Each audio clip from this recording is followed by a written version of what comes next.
To buy Graham a little bit of time, I'm just going to talk about the dance party for a minute, if that's okay. Please. I saw a couple questions go by in chat.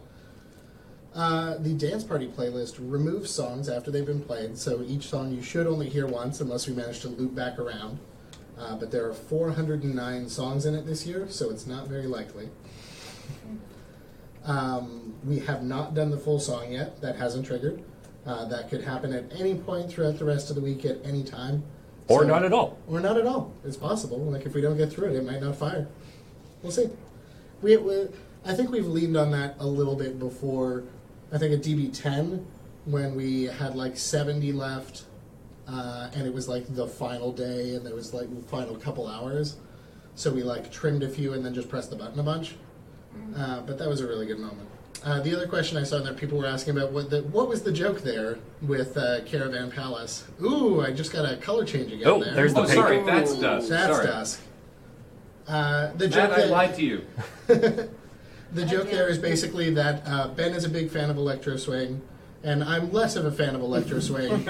And the odds of that, and the Electro-Swing in the playlist is very little. The odds of that happening is like 3 out of 409, I think. Andrew lets me pick like 2 Electro songs a year. It's not I don't let you. No.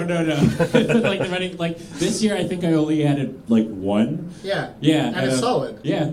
So. Yeah. It's the running gag between you and I. Yeah, it's a genre I am picky about, and it is a genre that I will occasionally half-jokingly like be a jerk about. So Ben pushes back on me. Me too. Turn it into a bit. What, that you also dunk on it a little? Yeah. Yeah. It started out between Kathleen and I think. Yeah, I agree with Kathleen as well. I don't think it's bad. I just think it sounds the same. Yeah. I'm sorry. Well,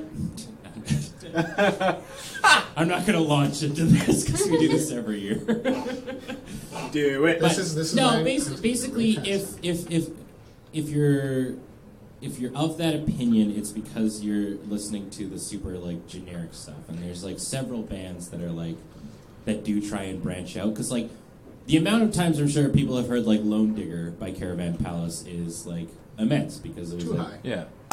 By the way, I agree with you that that's probably the reason, but part of the problem is that I don't listen to a lot of music myself. I am not Kathleen, who absorbs all the music around her in like a 50-foot orbit.